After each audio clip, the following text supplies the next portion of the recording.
this is Julia, and this is How Do I Earn Money Living in a Van? So let's go through it. First, I want to just say there are a lot of different ways to earn money living in a van. And this is probably the most important question that people ask about living in a van.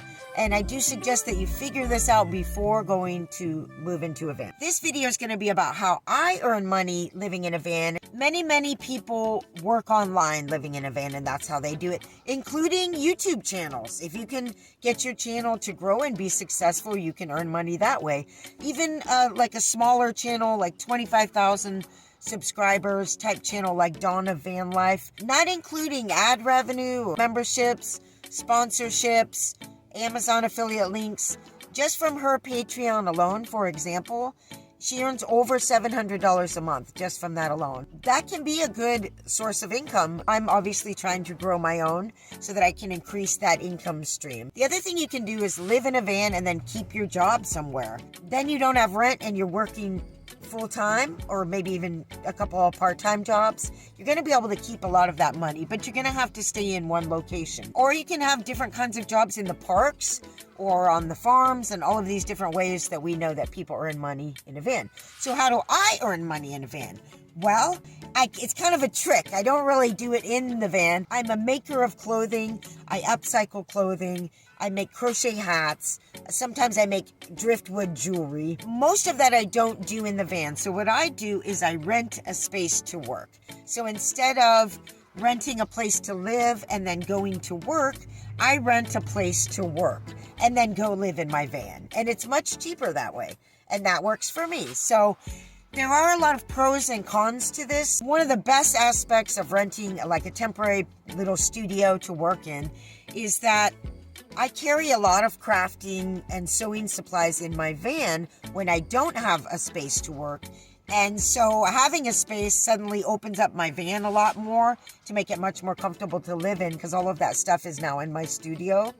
And it also provides a really nice sort of base camp for me where I can sort of get away from the van. It also allows me to put things that I don't need seasonally, like my heater I don't need in the summer, that'll go in there. So it's a really nice like grounding space, second space, and most importantly allows me to earn money.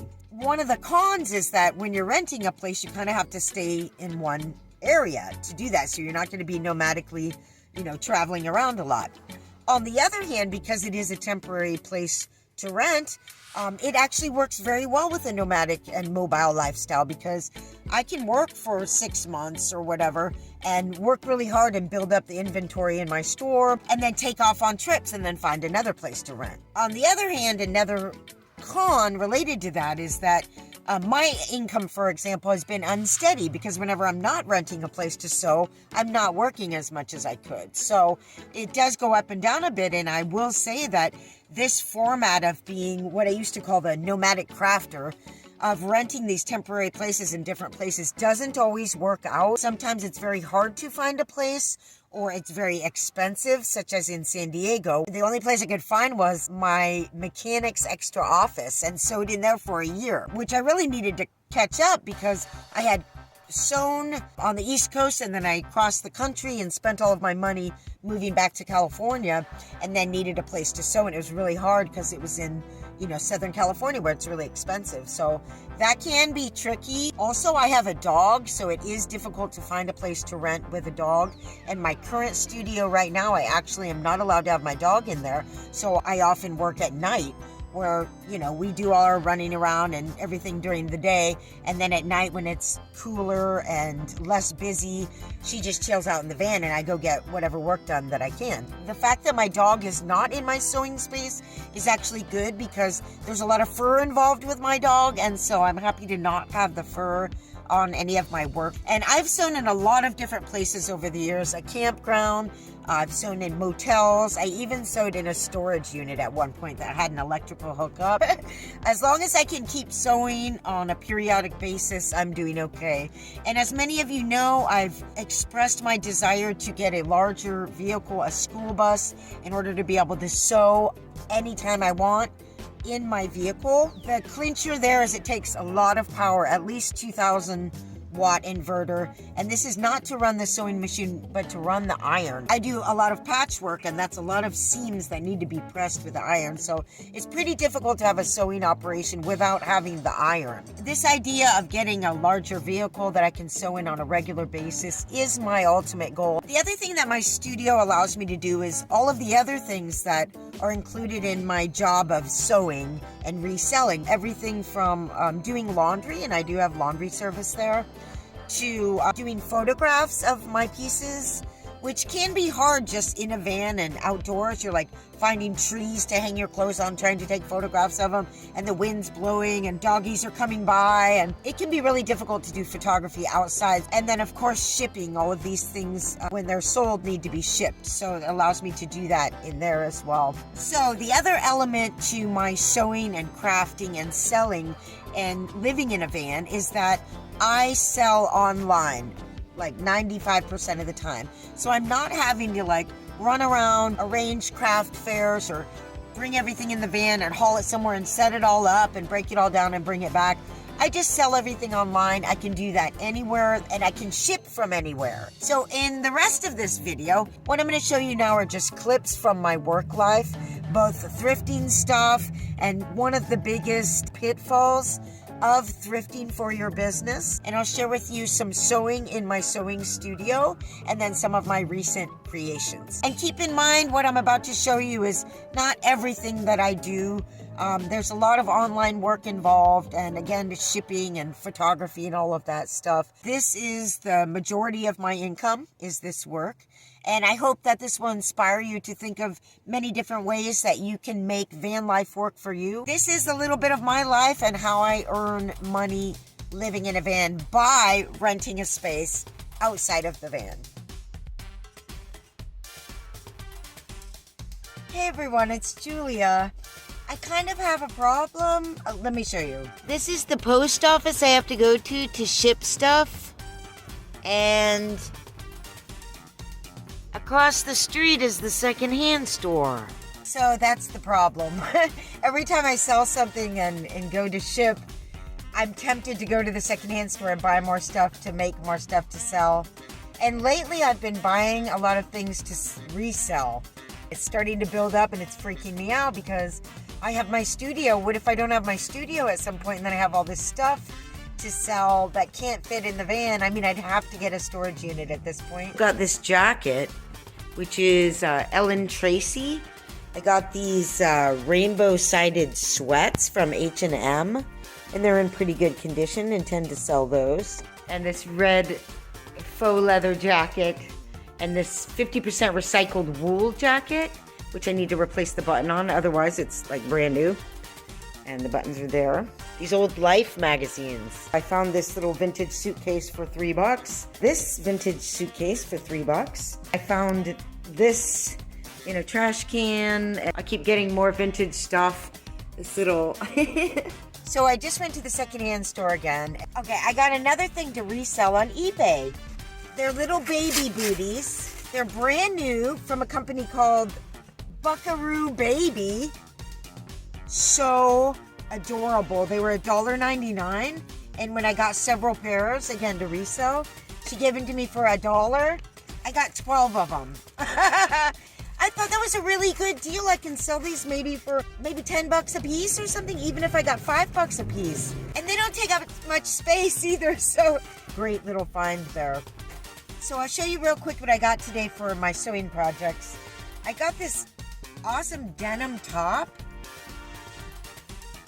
Just gonna like patch it all up, all crazy like. So for t-shirt dresses, I got this awesome Fibonacci sequence top. I got this cool Cali one. I got this Huckleberry Hill Farms.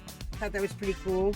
But then on the back, this is like anti-camp campaign against marijuana planting, when they used to like fly in with helicopters and go down the ropes and take all the cannabis away. And then I got this cute little one which has little dogs and a baseball or a softball. A couple of great skirts to work with. A black floral. This one's a brand new skirt I can use for a t-shirt dress. So really stoked about that.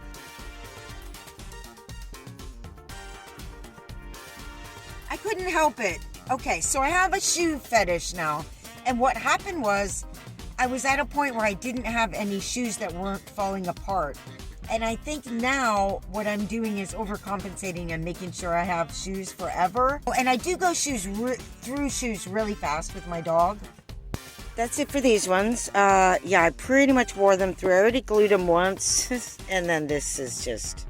That's it for that. Good thing I got them other boots, huh?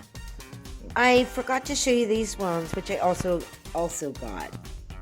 The most important things for Armageddon are not only food, but shoes and glasses.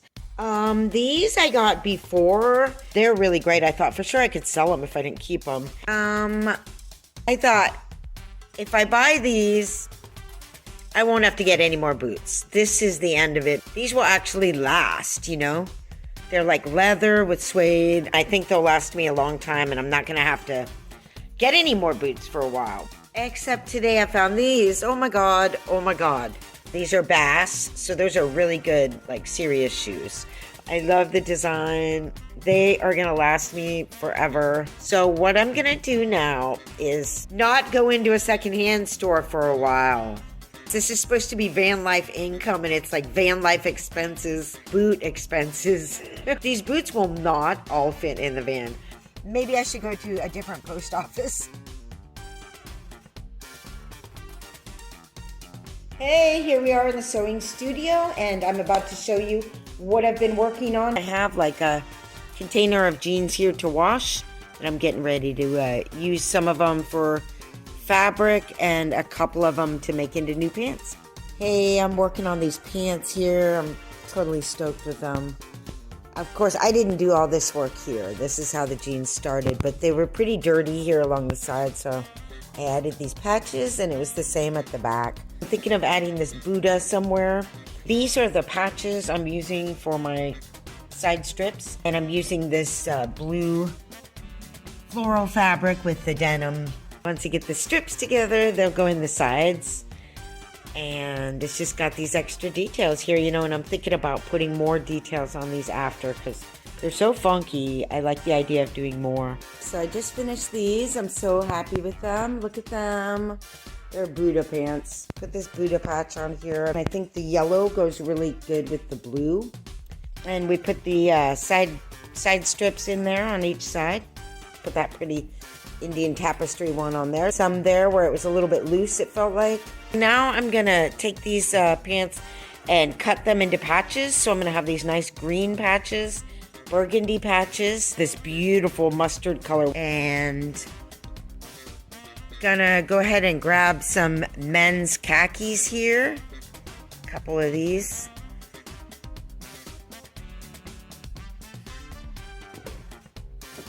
I use men's khakis to turn into long shorts, hippie patchwork side panel shorts. I get all different sizes to work with. These colors, burgundy and green, I think, and maybe that will be perfect for these ones and these gray ones. So that's what I'm going to do next. I've made that side, and now I'm getting ready to put together this side. So, you know, I cut into the sides. I cut it, and then I sew it on. Do stitching there and do a top stitch. So we'll connect these. Love the colors together. Oh, and I also made these ones, which I like the colors together, but not as much. So I've been making some fun, kind of crazy pieces. You saw the Egyptian savage hooded dress. So it's a sleeveless hoodie dress with a bright pink plaid that can be opened at the front. Super fun. But I also had this fun lady who, if anybody knows who that is or who that's supposed to be, love this one. This one has got a really high waist, so it's very baby doll. And this flare skirt. A Good Vibes dress here. Elephant dress here is a little bit different than I usually do because of this bottom piece is not like a flare piece. I realize summer's almost over, but I still have dress pieces to put together. You can also wear them over long sleeves and with jeans just as like a tunic. Pretty cute. So I love this little Sesame Street one with the floral skirt. And then we have the Fibonacci golden spiral dress. Love this little number. Got the 3/4 sleeves, and it's a sweater top. And then the skirt actually is sheer with a liner. All right. Hey, thanks for watching. This is what's going on in my work world now. I'm super, super happy with this space. Super, super happy with what I'm doing here. It's so nice to get a break out of the van, from the van, and just be in this space for a while. Like, it's my little den. It's like my woman cave, you know? It's like my creative zone. It's like where it's just me, you know? It doesn't have the limitations of the van in terms of space and stuff. So, yeah, pretty stoked about it. So thanks for watching. See you later.